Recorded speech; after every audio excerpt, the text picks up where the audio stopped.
অসুস্থ ব্যক্তিকে দেখতে যাওয়া সম্পর্কে কোরআন এবং হাদিসের নির্দেশনা কি? অসুস্থ ব্যক্তিকে দেখতে যাওয়া, তার সেবা এবং শুশ্রূষা করা, এটা খুবই ফজিলতপূর্ণ একটি আমল এবং সওয়াবের কাজ। মানুষের কষ্ট লাঘব করা, মানুষের কষ্টের সময় তার পাশে থাকা, তাকে সান্ত্বনা দেওয়া, তার খোঁজখবর নেওয়া, এর মধ্য দিয়ে আমরা আল্লাহ তাআলাকে সন্তুষ্ট করতে পারি সবচেয়ে বেশি। এজন্য অসুস্থ কোনো ব্যক্তি, আমাদের পরিচিত হোক কিংবা অপরিচিত, আত্মীয়স্বজন হোক কিংবা অনাত্মীয় হোক, সুযোগ থাকলে তার পাশে দাঁড়ানো, তার সাথে দেখা করা, সাক্ষাৎ করা এবং তার কষ্ট লাঘবের জন্য উদ্যোগ গ্রহণ করা আমাদের কর্তব্য। এ সম্পর্কে সহিহ বুখারীতে বারা ইবনে আযিব রাদিয়াল্লাহু তাআলা থেকে একটি হাদিস বর্ণিত হয়েছে। তিনি বলেছেন, আমারানা রাসূলুল্লাহ সাল্লাল্লাহু আলাইহি ওয়াসাল্লাম আন সাব'ইন ওয়া নাহানা আন সাব'। আমাদেরকে নবী সাল্লাল্লাহু আলাইহি ওয়াসাল্লাম 7টি কাজের নির্দেশ করেছেন আর 7টি কাজের নিষেধ করেছেন। নির্দেশিত 7টি কাজের মধ্যে দ্বিতীয় কাজটি যেটি নবী সাল্লাল্লাহু আলাইহি ওয়াসাল্লাম নির্দেশ করেছেন সেটি হলো আয়াদাতুল মারিদ, বা অসুস্থ ব্যক্তির শুশ্রূষা করা, তার খোঁজ খবর নেওয়া। এর বাইরে আরেকটি হাদিস আমরা জানতে পারি যে নবী করিম সাল্লাল্লাহু আলাইহি ওয়াসাল্লাম বলেছেন, কোনো ব্যক্তি যদি কোনো অসুস্থ ব্যক্তিকে দেখতে যায়, দেখতে গিয়ে যদি তার জন্য 7 বার দোয়া করে, আসআলুল্লাহুল আযীম রব্বাল আরশিল আযীম আন ইয়াশফিয়াক, তাহলে আল্লাহ তাআলা ওই অসুস্থ ব্যক্তিকে শেফা দান করেন, যদি তার হায়াত থাকে তিনি সুস্থ হয়ে যান। অর্থাৎ আসআলুল্লাহুল আযীম রব্বাল আরশিল আযীম আন ইয়াশফিয়াক, এই দোয়াটা 7 বার পড়তে হবে রোগীকে দেখতে গেলে। আর রোগী এই দোয়াটা শুনে শুনে সুযোগ থাকলে তিনি আমিন বলবেন।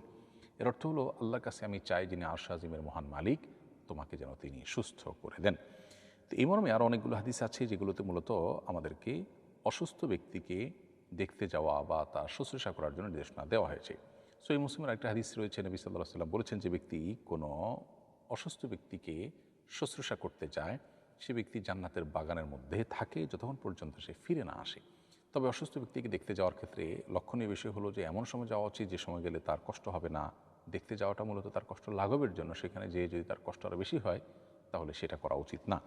এই জিনিসটা আমাদের খেয়াল করা দরকার। অনেক সময় ভিড়ে আরও কষ্ট বেশি হয়, তাহলে সেক্ষেত্রে দূর থেকে তার জন্য দোয়া করা এবং তার জন্য কাজ করার চেষ্টা করা দরকার।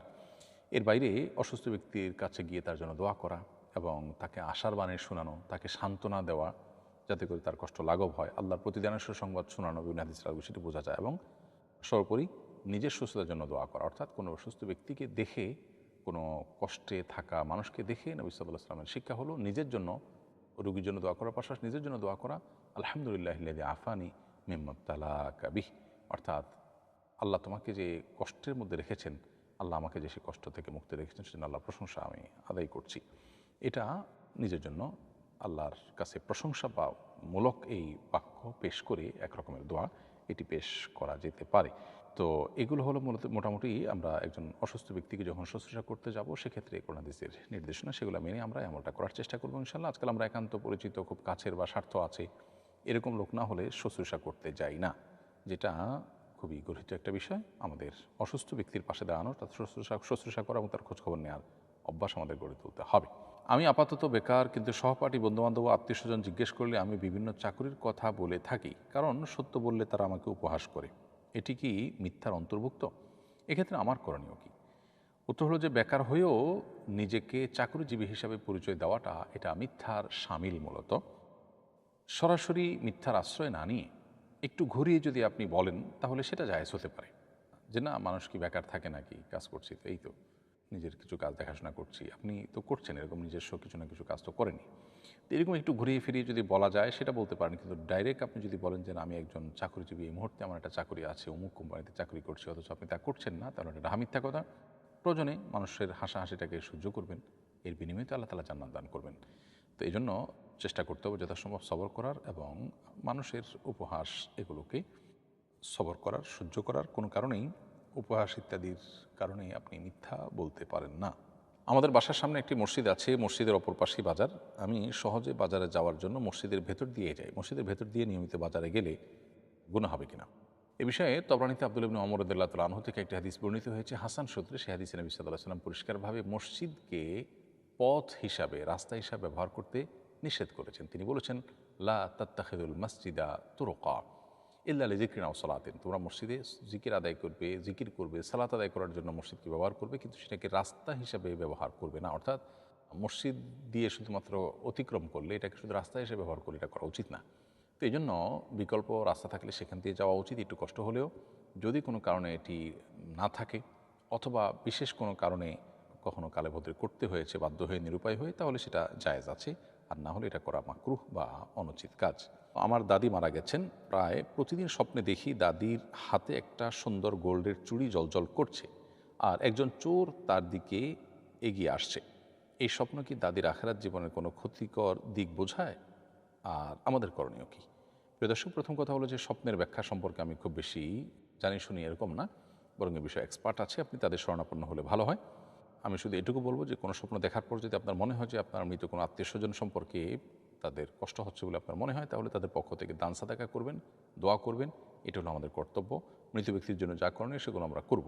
এর বাইরে আমাদের বিশেষ কোনো কর্তব্য নেই, এবং সেগুলো আমরা যদি করি, মৃত ব্যক্তির জন্য যা করা যেতে পারে আশা করা যায় সেগুলো তাদের উপকারে আসবে ইনশাআল্লাহ তাআলা। সাদ্দাদ নামে একজন ব্যক্তি জান্নাত তৈরি করেছিলেন, এমন একটি ঘটনা প্রচলিত আছে। ছোটবেলায় দাদুর কাছে এই ঘটনা অনেকবার শুনেছি। কোরআন সুন্নাতে এরকম কোনো ঘটনার বর্ণনা আছে কিনা? সত্যিই কি সাদ্দাদ নামে কেউ জান্নাত তৈরি করেছিলেন? সাদ্দাদের বেহেশত বা সাদ্দাদের তৈরি করা জান্নাতের গল্প আমরা ছোটবেলাতে অনেকেই শুনেছি, এবং আমাদের দেশে মানুষের কাছে এটা বেশ প্রচলিত যে সাদ্দাদ নামে এক ব্যক্তি আজ থেকে শত শত হাজারো বছর আগে তিনি আল্লাহর যে জান্নাত সেটার অনুরূপ করে বা কল্পনা করে তিনি এরকম একটা জান্নাত তৈরি করেছেন দুনিয়াতে, বিশাল বড়, সেটা তিনি শেষ পর্যন্ত প্রবেশই করতে পারেননি, তার আগে তার মৃত্যু হয়ে গেছে, ইত্যাদি ইত্যাদি। এই পুরো ঘটনাটাই একান্ত মানুষের বানানো ঘটনা, বানোয়াট ঘটনা এবং কল্পকাহিনী। এটি কোরআন বা হাদিসের কোথাও মূলত বর্ণিত হয়নি। অতএব উপদেশ গ্রহণ করার ক্ষেত্রেও আমরা ভালো উদ্দেশ্যেও এই ঘটনার বর্ণনা করা আমাদের উচিত হবে না।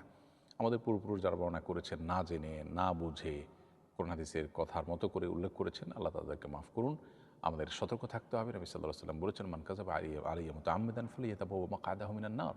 যে ব্যক্তি আমার নামে মিথ্যা কোনো কথা বলবে সে যেন তার ঠিকানা জাহান্নামে জেনে রাখে।